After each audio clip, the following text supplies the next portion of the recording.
Bonjour à tous et bienvenue dans cet épisode de notre podcast où nous explorons les synergies entre l'éducation et le territoire de Suménartens. Nous allons découvrir comment l'Université foraine a contribué à l'innovation locale, particulièrement à travers l'expérience de Muriel Thomas. Nous aborderons également les enseignements tirés de cette interaction entre savoir universitaire et réalité de terrain. Restez avec nous pour une discussion captivante. Merci d'être avec nous aujourd'hui, Muriel Thomas. Merci à vous de cette invitation. Je vais peut-être commencer par me présenter. Je suis directrice de recherche à l'INRAE, qui est l'Institut national de recherche agronomique et de l'environnement. Et en même temps que mon métier de chercheur, je suis également entrepreneur puisque j'ai cofondé une start-up dans l'agroalimentaire. Cette start-up s'appelle Carambouche. Et en fait, Carambouche a pour ambition de développer les premiers compléments nutritionnels oraux hyper énergétiques, hyper protéiques, mais également hyper probiotiques, c'est-à-dire qui contiennent des bactéries qui vont faire du bien pour notre santé. Peux-tu nous dire, au travers de ton expérience, comment l'Université foraine a-t-elle contribué à l'innovation locale ? Alors, en tant que chercheur, je travaillais déjà depuis assez longtemps avec les acteurs locaux, c'est-à-dire l'IUT d'Aurillac et la fromagerie expérimentale d'Aurillac, notamment avec Stéphanie Borne, Christophe Chassard par exemple, et Frédéric Boudou plus récemment. Donc, je connaissais déjà ces acteurs-là. Mais il est vrai que l'Université foraine a été l'occasion de renforcer cette collaboration et de développer des nouvelles activités. Notamment, grâce à l'Université foraine, on a proposé de travailler sur des nouveaux aliments, des nouveaux fromages qui contiendraient un probiotique et qui seraient sous format de finger food, c'est-à-dire de manger-main, parce que les finger foods sont également les formats qu'on propose dans la start-up Carambouche. Donc vous voyez que c'est un petit peu lié, c'est-à-dire comment on peut promouvoir une meilleure santé par l'alimentation avec le savoir-faire expérimental de la fromagerie d'Aurillac. Quel enseignement tires-tu de cette expérience sur l'interaction entre savoir universitaire et réalité de terrain ? Alors, ce qui est intéressant, c'est que dans le projet qu'on a proposé dans le cadre de l'Université foraine, c'était donc un projet qui concerne les liens entre l'alimentation, la santé.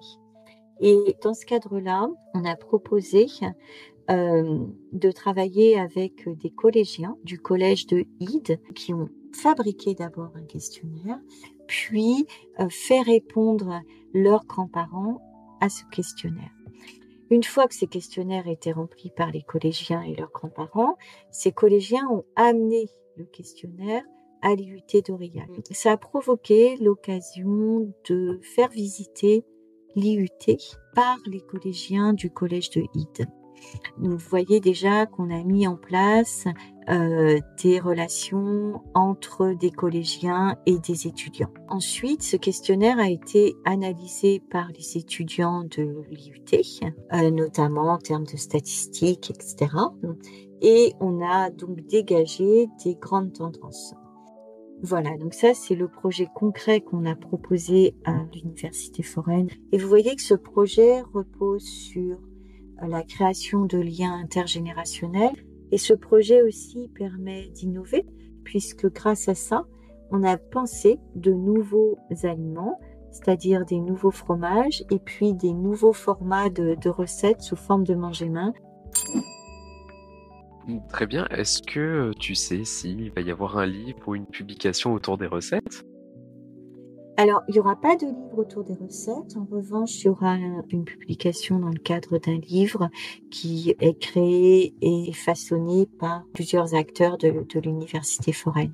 Et il va y avoir aussi un autre événement qui est un repas intergénérationnel qui aura lieu, je crois, à Ide, qui est en train d'être organisé et dans lesquels, en fait, on pourra goûter ce nouveau fromage et ces nouveaux aliments, ces nouveaux formats d'aliments proposés par la start-up Carambouche. Ce repas est assez intéressant parce que il aura lieu dans un petit village.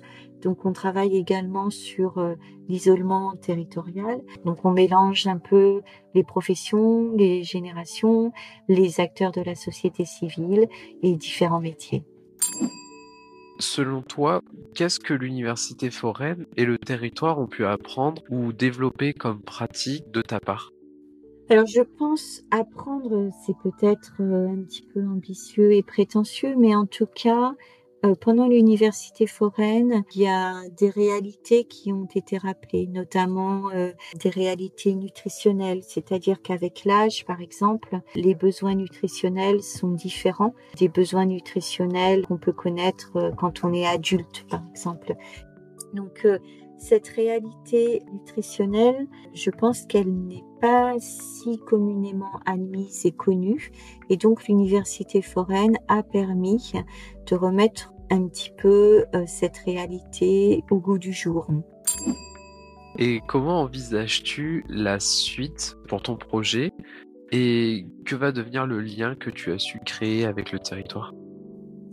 Alors, c'est toujours difficile d'imaginer des liens, mais je pense que ce qu'on a construit, c'est quelque chose de solide qui va perdurer dans le temps. Mais je suis tout à fait persuadée qu'on va pérenniser ces liens parce qu'on va déjà se connaître et puis parce qu'on aura partagé une expérience commune.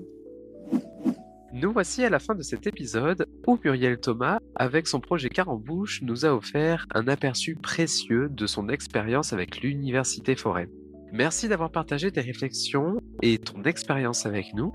Pour nos auditeurs, si cette discussion vous a inspiré, réfléchissez à la manière dont vous pouvez tisser des liens entre votre propre expertise et votre communauté. Merci à tous de votre écoute et n'oubliez pas, Université foraine, tous acteurs du savoir.